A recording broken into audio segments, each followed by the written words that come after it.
Hello friends, happy new year সবাইকে।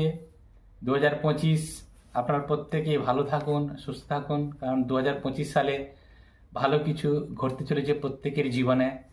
2025 সাল প্রত্যেকের জীবন সুখময় হোক, আনন্দময় হোক, আমরা প্রত্যেকে যাতে ভালো থাকি এবং আমাদের জীবনে যাতে নতুন কিছু মোড় আসতে পারে সেই আশা ঈশ্বরের কাছে রাখি। যাই হোক, আমরা আজকে এই ভিডিওটিতে এই 2025 সালের কিছু গল্প এবং আড্ডা আপনাদের সঙ্গে করব। তো 2025 সাল আমাদের জীবনে কি হতে চলেছে, অনপ্যাসিভের যারা ফাউন্ডার রয়েছে আমাদের জীবনে কি হতে চলেছে, সেরকম একটা রুট ম্যাপ আমরা পেয়েছি। সেইটা নিয়ে আপনাদের সঙ্গে শেয়ার করব।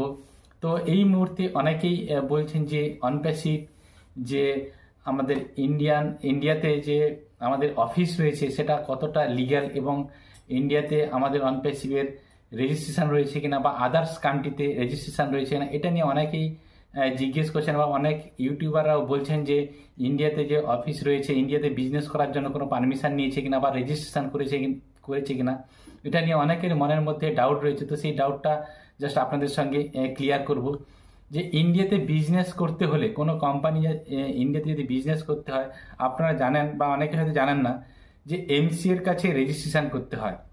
এমসিএটা কি না, মিনিস্ট্রি অফ কর্পোরেট অ্যাফেয়ার্স। এই মিনিস্ট্রি অফ কর্পোরেট অ্যাফেয়ার্সের কাছে রেজিস্ট্রেশন করলে তারপরে বিজনেস করার অনুমোদন পায়। তো অনপ্যাসিভের কি এরকম কোনো রেজিস্ট্রেশন রয়েছে? 100% রয়েছে। আপনারা দেখবেন, গুগলে সার্চ করলেই বুঝতে পারবেন যে অনপ্যাসিভ ইন্ডিয়াতে যে নামে বিজনেস করতে চলেছে বা যে নামে রেজিস্ট্রেশন করেছে সেটা হচ্ছে অনপ্যাসিভ এলএলসি টেকনোলজি প্রাইভেট লিমিটেড, এই নামে রেজিস্ট্রেশন করা রয়েছে। এটা আপনারা দেখবেন গুগলে সার্চ করলে। তাছাড়া হায়দ্রাবাদে আমাদের অফিস রয়েছে এবং হিউজ পরিমাণে টেক টিমরা আমাদের হায়দ্রাবাদে অফিসে কাজ করছে। ফিজিক্যাল অফিস রয়েছে দুবাইতে, বুর্জ খলিফাতে আমাদের অফিস রয়েছে, ইজিপ্টে আমাদের ফিজিক্যাল অফিস রয়েছে, সিঙ্গাপুরে রয়েছে। এছাড়া দুবাইতে আপনারা জানেন অনেকেই, দুবাইতে বিভিন্ন কর্নারে আমাদের অ্যাডভার্টাইজমেন্ট চলছে। অনপ্যাসিভের নামে মেট্রো স্টেশন রয়েছে দুবাইতে।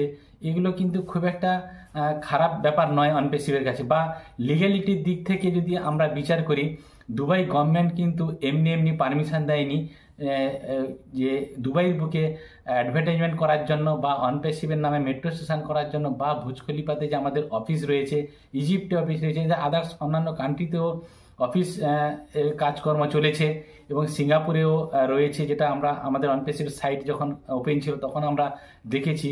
তো সেই দিক থেকে যদি বিচার করা যায় তাহলে বুঝতে পেরেছেন যে অনপ্যাসিভ 100% লিগ্যাল। এছাড়া আমাদের অনপ্যাসিভের লিগ্যাল টিমও রয়েছে, যাতে অনপ্যাসিভের নামে কোনো কিছু ভুলভাল ইনফরমেশন বা ভুলভাল কিছু যাতে কেস কাছারি না হতে পারে তার জন্য লিগ্যাল টিমও কাজ করেছে।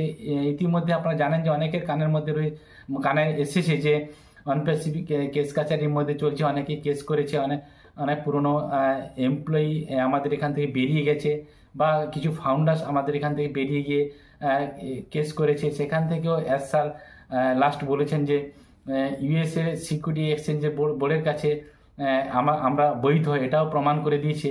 তার মানে এখান থেকে ক্লিয়ারলি বোঝা যাচ্ছে যে অনপ্যাসিভ 100% লিগ্যাল এবং 1000% লিগ্যাল না। তা না হলে দুবাই গভর্নমেন্টও পারমিশন দিত না, ইন্ডিয়া গভর্নমেন্টও পারমিশন দিত না। এইখান থেকে বোঝা যাচ্ছে যে অনপ্যাসিভ 100% লিগ্যাল রয়েছে।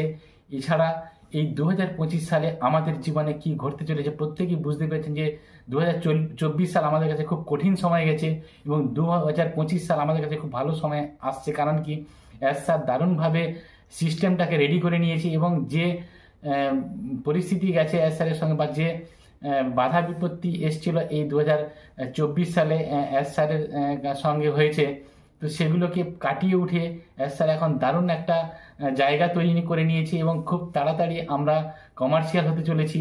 হয়তো 2-1 মাসের মধ্যে আমরা জানতে পারবো, বা হয়তো আর 1 মাস হয়তো বেশি সময় লাগলেও লাগতে পারে। বাট খিস স্যার, মাটি স্যার যেটা বলে চলেছেন যে ভেরি সুন আমরা কমার্শিয়াল হতে চলেছি। তো তার মানে বুঝতে পেরেছেন যে কোনো সময় যে কোনো মুহূর্তে আমাদের ইকোসিস্টেমে একটা আপডেট আসতে চলেছে। প্রত্যেকে রেডি থাকুন, যে কোনো মুহূর্তে আমাদের লাইফ চেঞ্জ হতে চলেছে এবং 2025 সাল আমাদের ফাউন্ডার্সদের সাল, অনপ্যাসিভের সাল। প্রত্যেকে রেডি থাকুন এবং ধৈর্য ধরে থাকুন, ভালো কিছু আসতে চলেছে। তো প্রত্যেকের জীবনে যাতে ভালো কিছু ঘটতে পারে এই 25 সালে, সেই আশা আকাঙ্ক্ষা রাখি বা সেই কামনা করি ঈশ্বরের কাছে। প্রত্যেকে ভালো থাকুন এবং সুখে থাকুন। Thank you so much.